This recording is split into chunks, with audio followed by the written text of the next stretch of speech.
So it's a fairly ambitious title, isn't it, Taking Control? I mean, obviously we struggle to try and help you take control, but we're very keen, as I know all of you are here, for patients to be proactive in the management of their lupus, and I think that is really essential. I don't need to tell you, I mean, most of these things that I'm going to talk about here I've learnt from patients over the years, and one thing that is very clear is that doctors can't know everything about everything, and that's particularly the case for the GPs, of course, who have to deal with a whole spectrum of disorders, and so you are undoubtedly going to be the expert on your disease and will know a lot more about lupus than many of the doctors that you meet. I'm sure that's not news to the vast majority of you in this audience. But what I've put together here are a few reflections and indeed a few lessons that I've gleaned over the years, which may be helpful to some of you on the general theme of how to take control, or some control. So, I mean, some of you see me at Addenbrooke, many of you do. That's how I feel in the middle of my Monday clinic. It's all completely out of control, and then every now and again a nurse will come in and say, "Do you realise there are people waiting outside?" Yes. You know, I'm obviously talking to somebody at the time. So it's a struggle, isn't it, to try to, to stay on top of this. It's a struggle for us to deliver all the care that's required. So I put together a few questions. So I actually made this on a Mac and I've transferred it to a PC. So it's obviously some of the questions have disappeared under the question marks. But what I thought I'd have a go at was this little lot here. So what does lupus actually mean? I think understanding what things mean is always an important step towards trying to take control of a situation. What's a flare and how should that be managed? And that's a question that GPs often ask me. I think you probably are better at knowing that than the GPs, or some of the GPs, but I thought I'd put that in there anyway. It's not always an easy question to answer, actually. What should I do about infections and mouth ulcers and hair loss and rashes and Raynaud's and headaches and stress? And obviously there could be a lot more things on there, but I thought that was probably a big enough chunk to bite off for one session. And then how do I manage my medications? How can I get the most out of my clinic appointments? Now that is an important one. And a more nebulous sort of question at the end, how can I influence how lupus is managed in the future? You've already had a really interesting talk on that from Dr. Hinxton regarding turning the research agenda on its head and starting with the patient perspective, working back to the study rather than sort of the other way around. So what's a flare and what should I do? I think most patients know what a flare is, but for those of you who might not have thought of it in this way, if you have a set of symptoms that tend to always occur together, and obviously it's something that you've experienced before, and particularly if those symptoms or problems, or at least some of them, are typical lupus problems like getting rashes, getting joint pains, getting mouth ulcers, getting some lymph node swelling, if those sort of things always happen together, and then you might get something that's a little bit unusual that other people don't always get. Like I have one patient who always gets pain in her jaw and the back of her throat whenever she gets a lupus flare, but she knows and I know that that's part of her pattern that she gets. And most of you, I think, will recognise a particular pattern of things that tend to happen when you have a flare. Some people have a couple of different patterns that happen. But it's important to be aware of your body and what's going on and what is a normal pattern, because when your lupus is active, obviously you want to take some steps to address that. But also it's important to then recognise when something that's happening is not your normal pattern, because that is then an area where you might need some medical assistance to kind of make a diagnosis as to what that is. Because I think there is a temptation, isn't there, once you have lupus, to assume that everything that happens is always the lupus.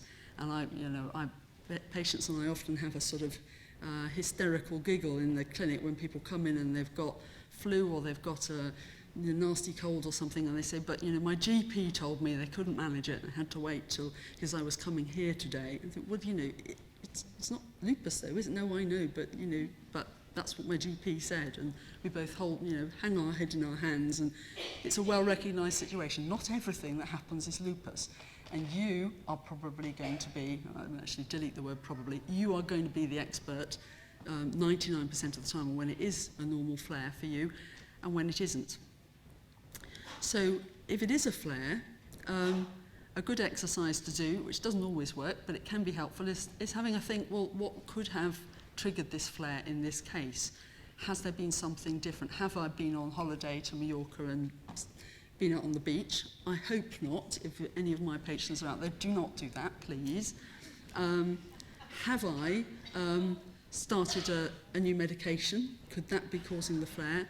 Sometimes it's obvious that you've had an awful lot of stress, something really difficult has been going on in the family, or there's some obvious reason, but have a think about it. It's not that you can change all triggers, but sometimes you can change some triggers, and also just understanding what sort of things are likely to trigger your lupus at least makes it a little bit more manageable. You've got to get on top of that flare, but then try to avoid that situation. Obviously, if all the rest of the family are ill as well, then it may not be lupus. Or just to complicate matters, of course, you can get a nasty infection like everybody else in the family, and then that triggers a flare of your lupus. So you get a bit of both, don't you? Right, then I thought I'd have a go at what lupus actually means, which is a bit of an impossible question to answer, because academics spend countless hours and years and decades discussing this and have still not really come to a definitive answer, but I'll have a go at a sort of generic framework for thinking about it. So I'm sure all of you know we've got an immune system, and the idea of the immune system, broadly speaking, is it's supposed to protect us from nasty bugs, bacteria and viruses and fungi, and it is not supposed to attack us.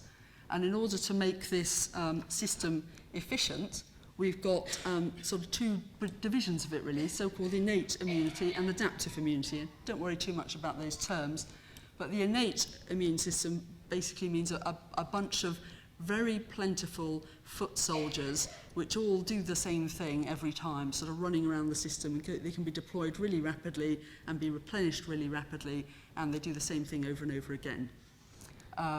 The adaptive immune system is the intelligent bit. That's the sort of genome campus Hinxton sort of bit of your immune system, and that sort of gets thoughtful about what's going on and decides, there's this nasty bug that's been hanging around for a while, and these kind of less intelligent foot soldiers haven't sorted out, sorted it out and got rid of it. So maybe we better tailor-make some armaments to fight it. And so that's really, very effective.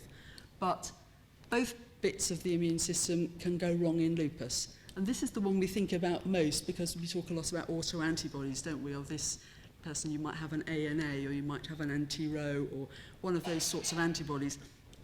And they do mean sort of helpful things to rheumatologists sometimes, but the main thing that they mean is that this intelligent bit of the immune system has got a bit ahead of itself.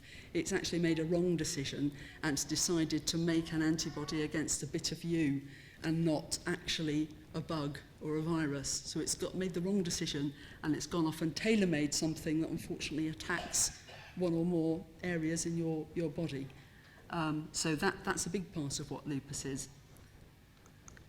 I'm going to just put it in a different way here now. So we sort of join up the different parts of the immune system in terms of what it does. So if you, for example, go and tread on a rusty nail, which I obviously wouldn't recommend, but if you were to do that, then obviously you have caused an injury to that area, and you're likely to get an infection there.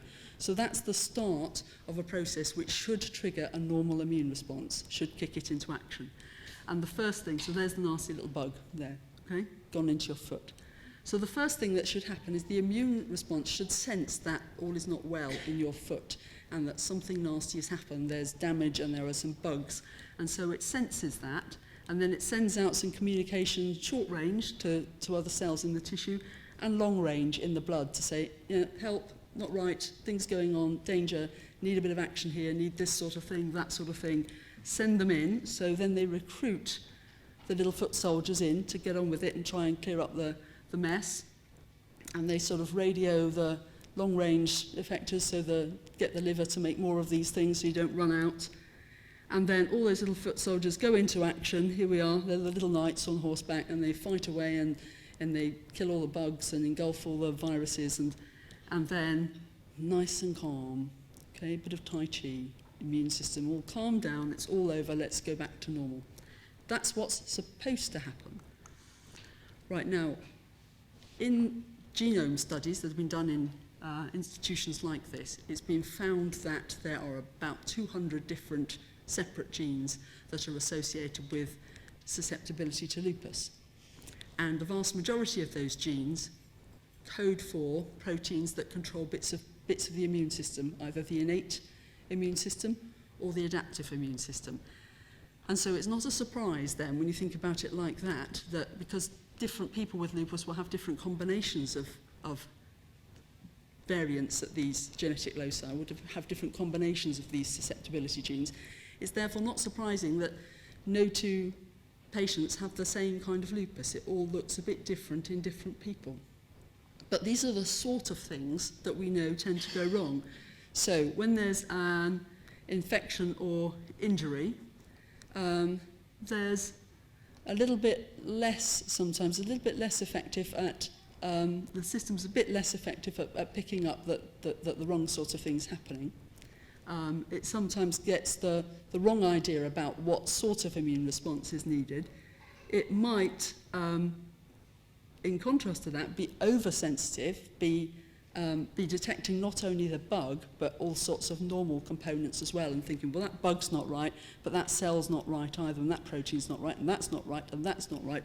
And so because it's got the feeling that there's something not right, it goes into overdrive and detects lots of things as not being right, and sees specifically self as being dangerous instead of obviously something that's supposed to be there.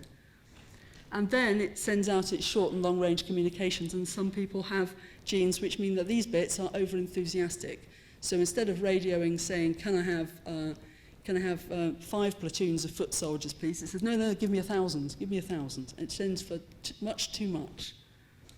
And then when the effectors get there, when the little foot soldiers get there, some of the genes mean that instead of just being thoughtful and fighting the bugs when they find them, they just go completely ballistic and just try to destroy everything in the environment that they're in. So they're not as selective as they should be. And this feeds into this sort of problem, increased bystander damage. We know in all sort of military situations people worry about bystander damage. It's the same in the immune response. And some immune systems are much more aggressive than others. And some parts of a lupus immune system are more aggressive than the average and more aggressive than is helpful.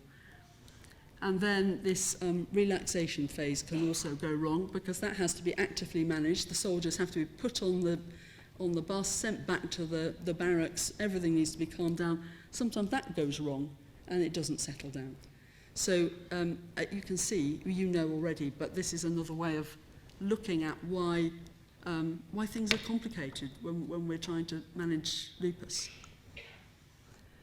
I recommend the Arthritis Research UK site as well if you want to get more information about symptoms and signs and some of the mechanisms. That's a good place to look. So if you just put Arthritis Research UK and then go to the patient information section and look for lupus, or I think it's alphabetical, so you just put in L for lupus. Right, so back to the flare. What is a flare and what should I do? So I talked a minute ago about what a flare generally is, a combination of symptoms, clinical features that often occur together. Many of them might be typical for lupus if you look at a textbook. Some of them might not. Some of them might be unique to you. But I've just listed a few up there that are typical ones. So rashes, joint pains, hair falling out more than it should, mouth ulcers, fatigue, obviously. And then there needs to be no other obvious cause. So, obviously, if everybody in the family's got flu, you might have flu and you might have a lupus flare, or you might just have flu and it might feel like your lupus flare. So don't assume it's lupus if other people are sick as well. But if you get the combination of things you normally have and no other obvious cause, it's probably a flare. So what should you do? Well, obviously, if you have been sunbathing on the beach, stop doing that. I have known 1 or 2 people do that. Please stop doing that. If you've started a new drug, it is worth thinking about whether that could be nudging your immune system in the wrong direction. I've just been talking about the fact that it's often going in a bit of a wrong direction already, but if certain drugs can push it a little bit further along that route. Sunlight, UV exposure. I started looking through the questions and somebody was asking me there about fluorescent lighting. Some lupus patients do seem to be susceptible to fluorescent lighting. So be aware if there are certain triggers that are making your lupus more active. And you might think that if you're sensitive to sunlight or strip lighting that you're just going to get a rash. But actually, because the immune components in your skin then go off into your bloodstream and talk to other parts of your body, it can cause a flare, much more broadly than just your skin. Now, stress. I'm really not a good person to tell you how to manage stress and how to sort of live a quiet life, but stress can be a trigger. And there are some stressful circumstances that we can try to avoid. There are obviously others that we can't. Rest is an important issue, and Natasha talked about sleep hygiene. If you're having a flare and your lupus is getting more active, generally you will need more rest than the average person, because rest will allow the immune system, particularly the repair components of the immune system, to be more effective. I agree completely with Natasha's advice to try not to get into a routine where you fall asleep in the afternoon, but sometimes having a little bit of a relaxation for a couple of hours, and maybe not sleeping, but just putting your feet up and listening to some music or reading a book or something, if you can, just to pace yourself through the day and give your system a bit of a chance to catch up. Now, if you think something else is going on and it's not a flare, or the flare is not settling down, then obviously your GP is an important port of call. Occasionally, obviously, we get phone calls coming through to Jane, the lupus nurse, and your local hospital might have a lupus nurse. And very often, I have conversations with people in clinic about having, for example, a short course of prednisolone to hand if recurrent severe flares are a problem. Sometimes a short course of prednisolone over a few days can be helpful in settling things down. That's something you should talk to your rheumatologist about, or the clinician that's looking after your lupus.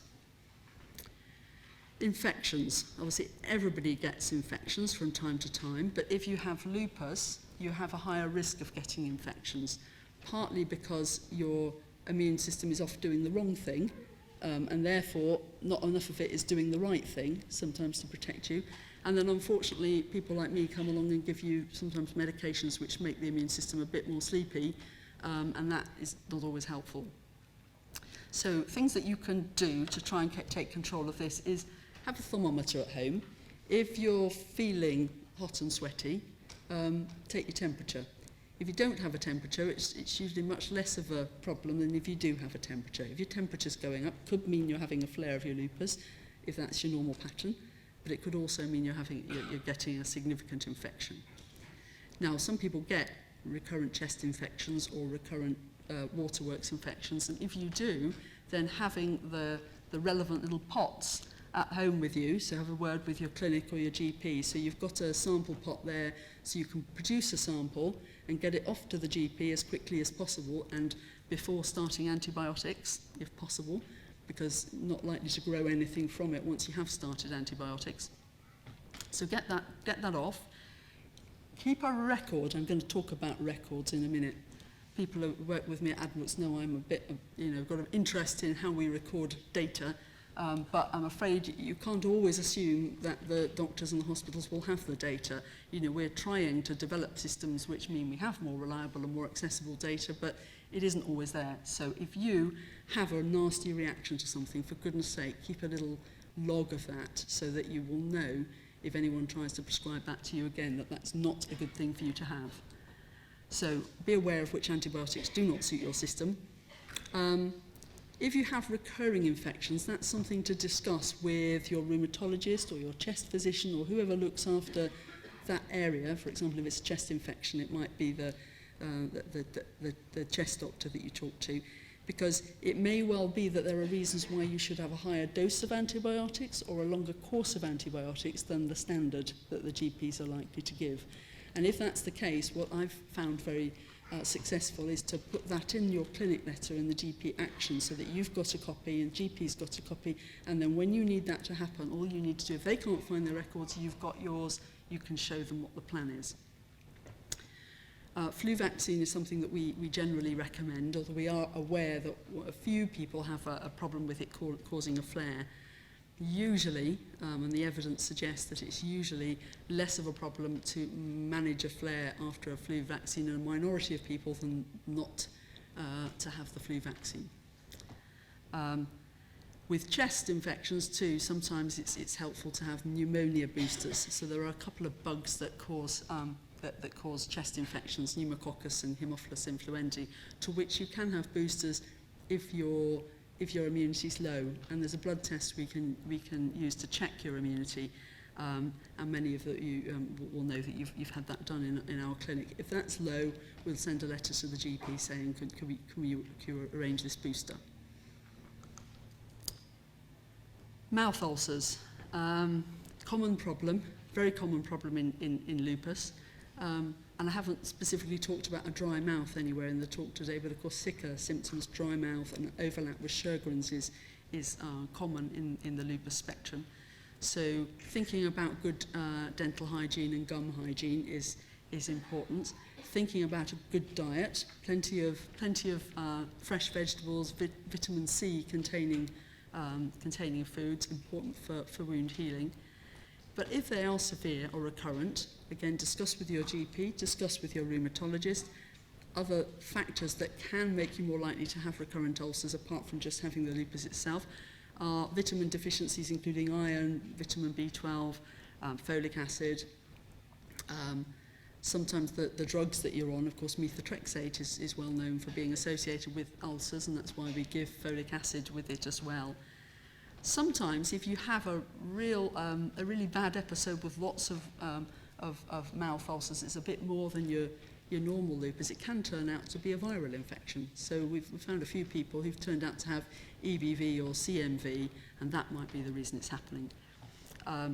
If you have little white spots in your mouth as well as soreness, with or without ulceration, sometimes you can have thrush, and that can be treated in a different way. And of course it can be a flare of your lupus, because mouth ulceration is a common problem in lupus. And that can be treated with topical treatment, corticosteroid lozenges or sprays. And if things are very, very sore, occasionally we use local anaesthetic with steroid in a mouthwash. Of course that makes everything numb, which isn't ideal, but it's better than having a lot of pain. Hair loss, that shouldn't say good dental hygiene there. What that should say, I think I must have duplicated that slide and then not changed it. But the thing that's on that slide that's also common to hair loss is the importance of checking the iron, vitamin B12 and folic acid, because those levels are often low, and you can't grow new hair without those components.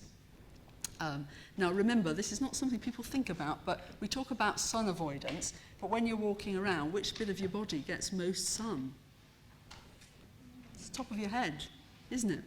So headgear, having a really nice hat, wide-brimmed hat, but protecting your scalp. And some of those straw hats are lovely, but they actually still let quite a bit of sunlight through. So thinking about protecting your scalp. And sometimes we need help from dermatologists with this as well, and local steroid injections into the scalp can be helpful. But think about the headgear. Shopping trip. Rashes. So I've talked to you about sunbathing and the beach. Don't do it. And you can see up here somebody who's had a bit of sun exposure. When you do get rashes, of course, what generally happens is you have a horrible rash, you have a horrible time, then you come to the clinic and it all disappears 2 days before you come to the clinic. So what most of my patients do now, I'm sure you all do, but take a picture of it. Nearly everybody's got a smartphone or has somebody in the family with a smartphone. Take a picture of it, take the pictures to the clinic, and then the doctor can see what you're talking about. That's really helpful. Avoid the triggers again. those fluorescent lights, sun, new medications, sometimes new skincare products, particularly if they've got colours and fragrances in them, can elicit rashes. Because remember what I said about your immune response sometimes being a bit oversensitive and deciding that something's dangerous when it isn't and deciding to attack it, that can apply to those sorts of additives to cosmetics.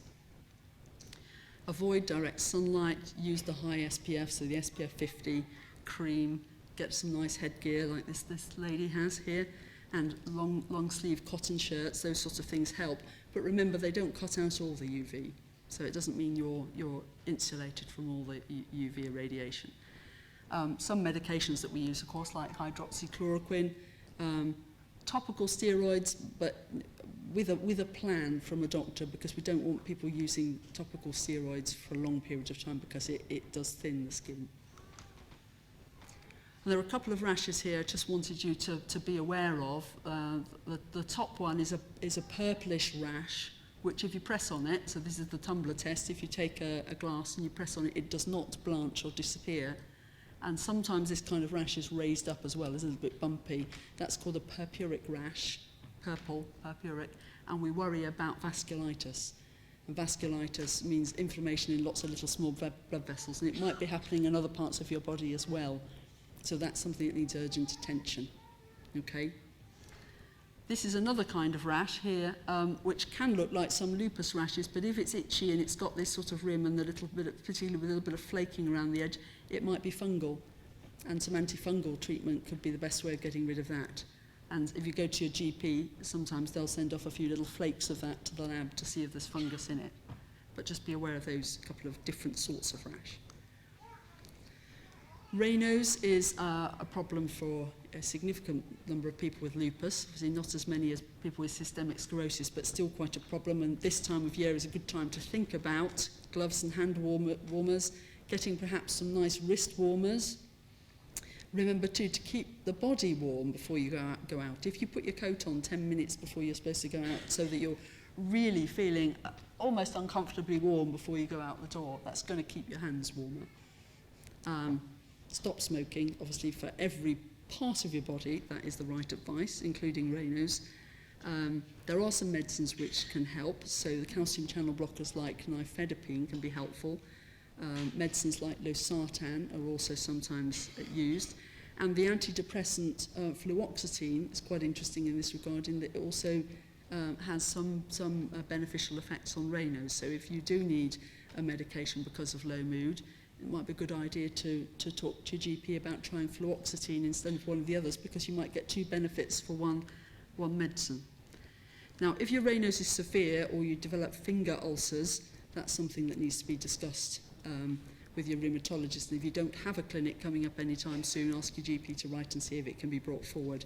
I know we have great difficulty, but we do try to in these circumstances. And sometimes a course of iloprost, which is an intravenous infusion to open up the blood vessels in the fingers, is helpful.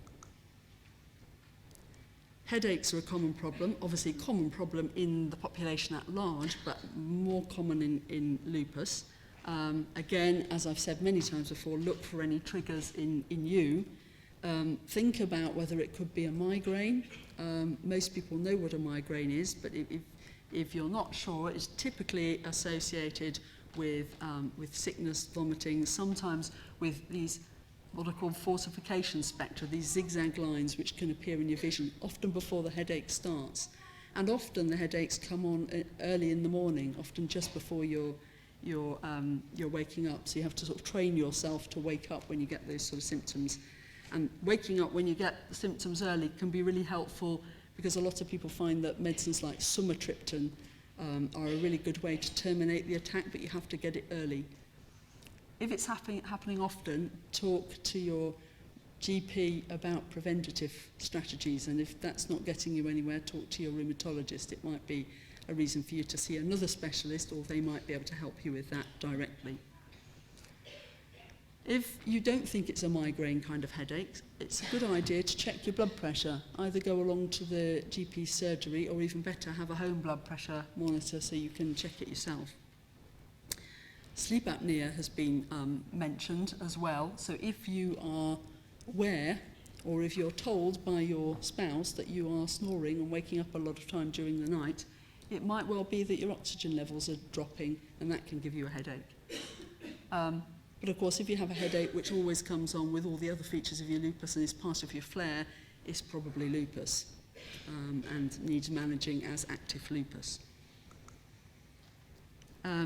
Stress, again, very, very difficult one to remove from your life. Well, actually, it's impossible to remove stress from your life. But if you're experiencing significant stress at work, engaging the occupational health department is sometimes helpful. Sometimes I realise it's not helpful. People find that can be very difficult. Sometimes, however, a supporting letter from the clinic can help you make some progress. Natasha talked about the importance of exercise. Exercise is really important, and it does have a very big, a very significant effect, but you have to keep it going. And that is difficult, I know, when people are feeling that fatigue and everybody has busy lives, finding the time to do that. But trying to engage in gentle, regular exercise, particularly exercises which also have inherent sort of relaxation and mindfulness properties, or indeed other things that you find relaxing and enjoyable, which help you to be mindful, this sort of terminology that's very popular these days. Oh, now this is a very important one. How can you get the most out of a clinic appointment? Now this is a subject very close to my heart because obviously, you know, we have restricted time in clinic appointments. I'm always overrunning, you know, people are waiting to see me for an hour or more, and I feel terrible calling the people in at the end of the clinic. But, you know, as each individual person comes through, I'm trying to do my best to address all the issues. So other clinics will have the same problem, they'll be on a tight timeline, so there are some really helpful things that you can do to make that run more smoothly, and most importantly to maximise the chance of getting to the points that you want to cover. So first of all, remember this is the NHS we're living and working with, and so systems are not always smooth and sometimes things get lost. We hope with the hospital at Addenbrooke that we can't now lose things because it's all on the computer, but very occasionally the computer might go down. You know, heaven forfend, but it will occasionally, I'm sure. So keep a file of the key events in your medical life and the recent correspondence particularly. It's very helpful to bring with you copies of letters or discharge summaries from hospitals other than the one that you're attending. So if you're seen at Hinxton and you've been into Addenbrooke, it's really helpful if you take along the letter from Addenbrooke so the team at Hinxton can see what's happening. Bring an up-to-date list of your medications, even if it's just your repeat prescription, and it's a good idea to highlight to the rheumatologist or the doctor you're seeing any medicines that have changed since you last came. That's really helpful. And then sometimes you might have had a discussion at the previous consultation where you agreed you were going to measure, you know, how often you were getting migraines or how often you were getting Raynaud's. Bring along those things so you can quickly show the consultant, the registrar on a bit of paper, look, here's how often this has been happening, this is what's been going on.